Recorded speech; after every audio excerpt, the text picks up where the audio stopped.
We're rolling. We're now legally rolling.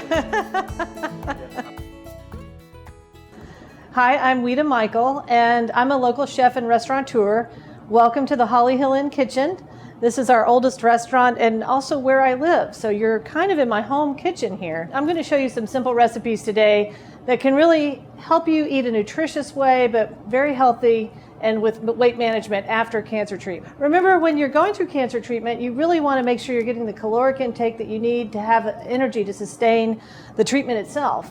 And after treatment's over, you need to get as many nutrients in as possible so that your body can recover and rejuvenate and stay in remission. That's our goal.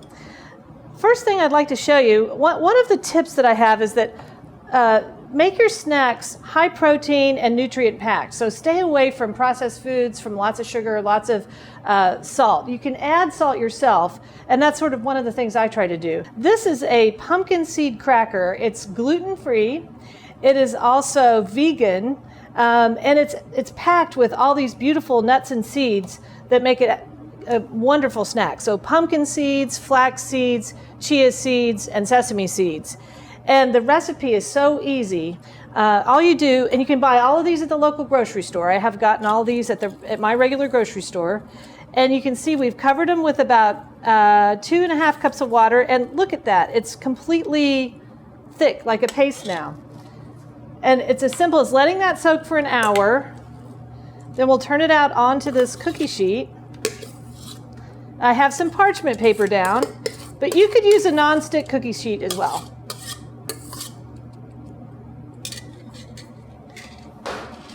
One of the things that's interesting about chia seeds is how absorbent they are.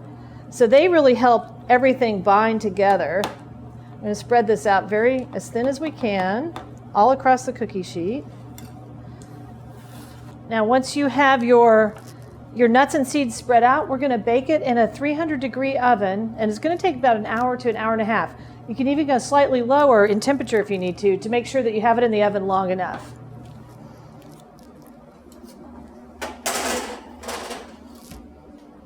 Now what you end up with is a really great cracker like this, and you can add your own salt to the top, and it's delicious. It's very nutritious. It makes a great snack to carry around, and it's great. It's going to be great with anything that you try. That's tip number 1 for healthy snacks.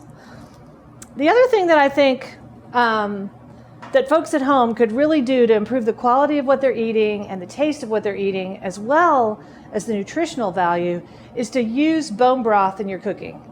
Now, in restaurant kitchens, and like in my kitchen life, in my chef life, I make probably 25 gallons of chicken broth every week. And I have a giant pot that sits right here, and I use 50 pounds of bones. But I've included a recipe today because it's super simple. At home, I have an Instapot, and I do everything in my Instapot. The main difference between a bone broth and a chicken stock is that bone broth is something you make yourself at home with chicken bones. And maybe I've even included a few chicken feet. Don't get freaked out, because what we're trying to do is increase the gelatinous quality of our stock. That helps the mouthfeel, it helps your gut, it helps your digestive system. And then we also added a little bit of vinegar, just like a couple tablespoons of apple cider vinegar, to help pull all the minerality out of those bones and out of all the ingredients. Here at Holly Hill, we simmer overnight. So we'll put that stock on and it'll go overnight. The next morning, we'll strain it all, chill it all, and then we freeze it. And we freeze it in these 1-quart containers. And we use this bone broth to cook all of our grains, just about everything. And if you use this instead of fats, you're really going a long way to reducing your overall fat intake, but increasing the nutritional density of everything that you eat. Additionally, if you're not feeling well and your stomach is having a hard time, just sipping this sometimes can be one of the most delicious.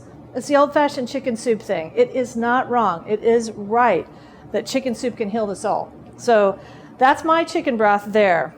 And that'll come into play later. So I've included a recipe for you on that. Our main dish that we're going to work on today is a pan-seared salmon with a rosemary applesauce and savory steel-cut oatmeal. Now, I know that sounds weird. When we think about oatmeal, a lot of times we think of it as a morning dish. And we're using instant oatmeal that can be loaded with a lot of sugar, extra sugar. In this case, I've cooked my oatmeal with that bone broth. This is what the steel cut oats look like. They're not your rolled oats. Those are the flat ones. These are a different kind of oats. They're great for your heart health, great for your brain health, and they're a complex carbohydrate, so they give you energy all day long. The first step is we're going to start our savory applesauce. So we have a couple of apples that I've peeled. I'm just cutting around the core. I'm going to keep them in big chunks.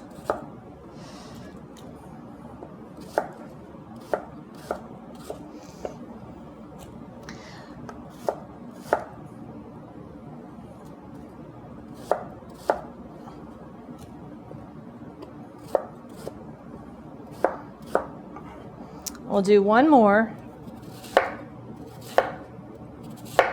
So we have our little pan, and actually we're just going to add a little bit of white wine, about a 1/4 cup. If you don't want to use white wine, you can use water.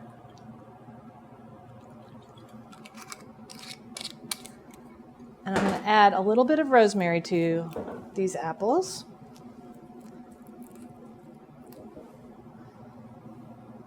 One of the things to keep in mind is the more herbs and spices that you use, the less craving for salt and sugar you'll have.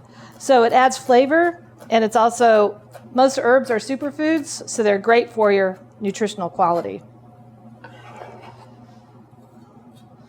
And it's really that simple. It's just peel and cut your apples, put a little bit, you can put your favorite, any of your favorite herbs in. I like rosemary for this dish, a little white wine or water, and we're going to put it on the stove to simmer. As a chef, I have to tell you that I love butter.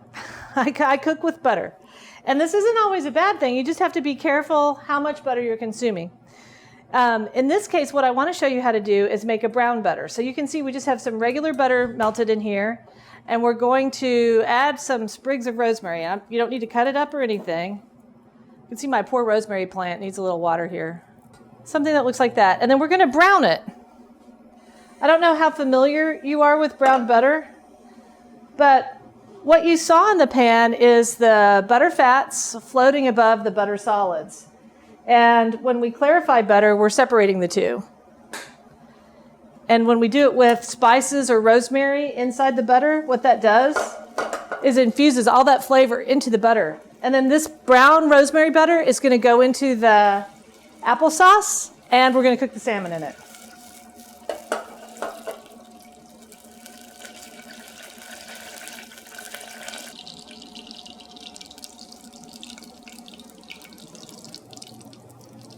Now you can see how our butter has turned sort of a golden brown. And you can see the little black specks on the bottom.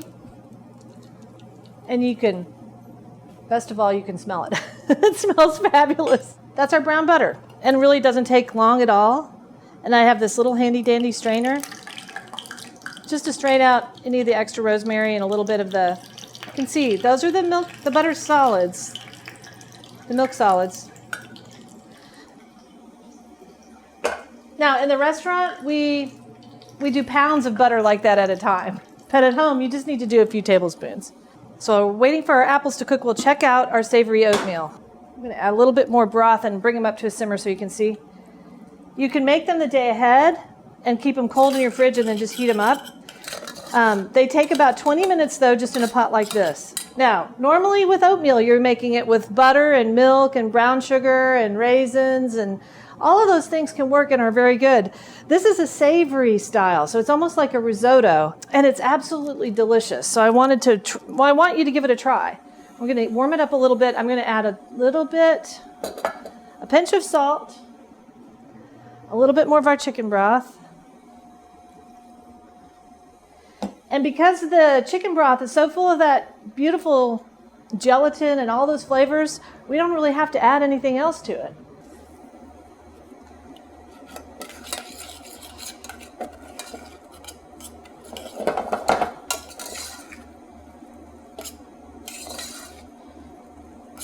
Yeah, that is beautiful. So I've included a recipe for this, but it's as simple as 2 cups of broth to a 1/2 cup of steel-cut oats. Remember, the ratio on steel-cut oatmeal is 4 to 1. So if you use a cup of the steel-cut oats, you need 4 cups of liquid. You can definitely cook it with water, you can cook it with milk, but it's really, really beautiful with the broth. Now, let's talk about fish.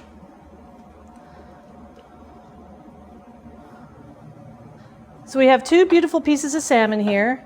You have to be careful when you buy your salmon. You want to make sure that you know what kind of fish farm it's from. You want to look for organic salmon, sustainably raised salmon. This is a Verlasso salmon from Patagonia.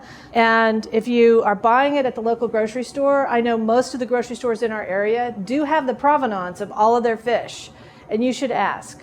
And be careful if it's on a super duper discount. Fish isn't necessarily something that you want to buy at a discounted price.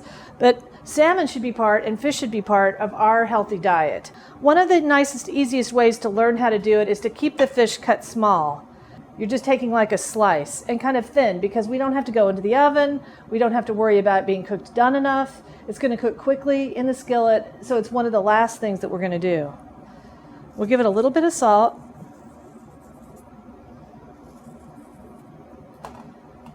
And we're going to add a little bit of rosemary, butter, brown butter, to our skillet. Here at Holly Hill, I cook everything in cast iron. I don't have non-stick skillets in the restaurant because they degrade.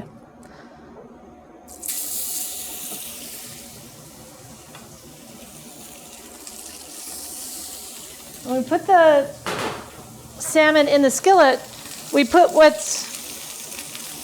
it down, flesh side down. So you can see this is where the skin was. So we put the flesh side down first, skin side up. We'll get a nice little sear on that. Not too high a heat, just a little.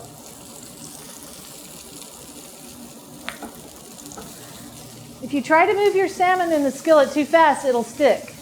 So the key is, you saw the skillet when we started, it was hot. You don't ever put your cold fish into a cold skillet, because that's guaranteed to stick. And then you just let it sit for a couple of minutes, maybe 2 or 3 minutes, and then we'll flip it.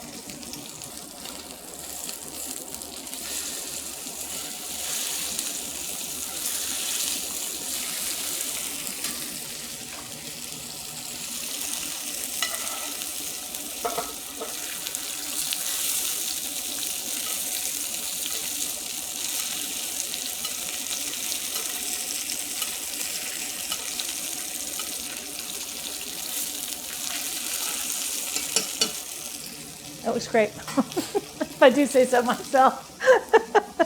Okay, let's check our apples. Oh boy, they look great. And again, we just want to, see, these are just, the wine has just about evaporated. The apples themselves are tender. This is a little different style applesauce than the kind you buy in the jar, but I think you'll really, really enjoy it. And we're just going to use our immersion blender.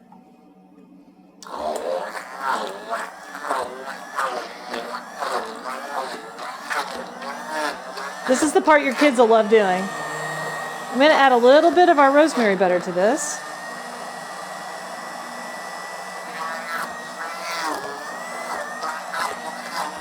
Now, the other part I wanted to tell you about was, I'm going to still blend a little bit more. But I wanted to say, in your recipe, I had a little bit of local honey, and today when we were doing the demo, I didn't have my local honey available, but I had a little bit of sorghum. So I'm just going to add a little bit of that. It's really nice with the brown butter, but you don't have to have it. You do not have to include that at all. Again, emphasizing natural sweeteners in your diet is good, rather than a lot of processed white sugar. Try sorghum, try honey, try maple syrup.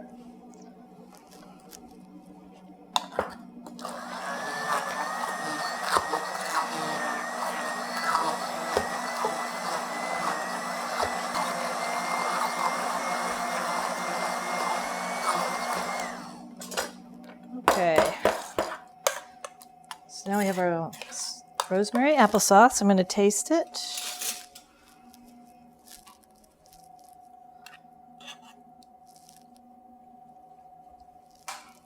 Ooh, I love that dish.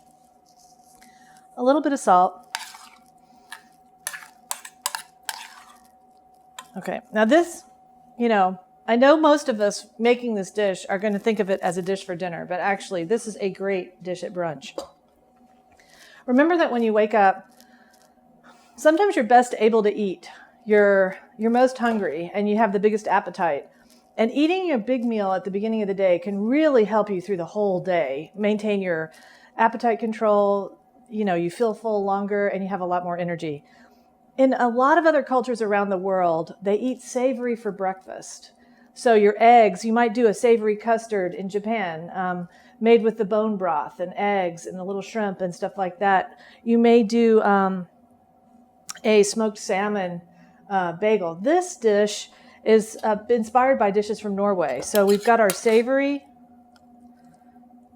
steel-cut oats.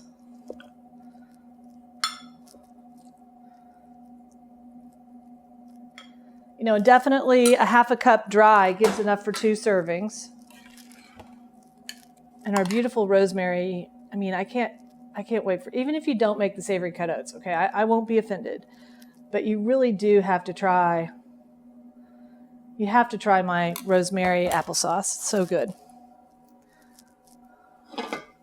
We've got our salmon. If you have no trouble with a little bit of lemon, I'm going to squeeze a little bit of lemon over the top.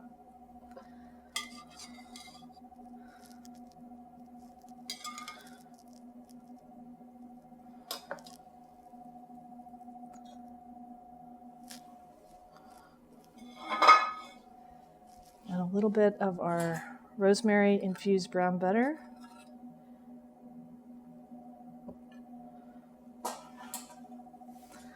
And then a little sprig of rosemary.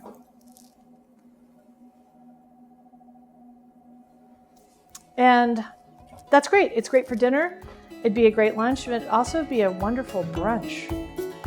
So bon appetit.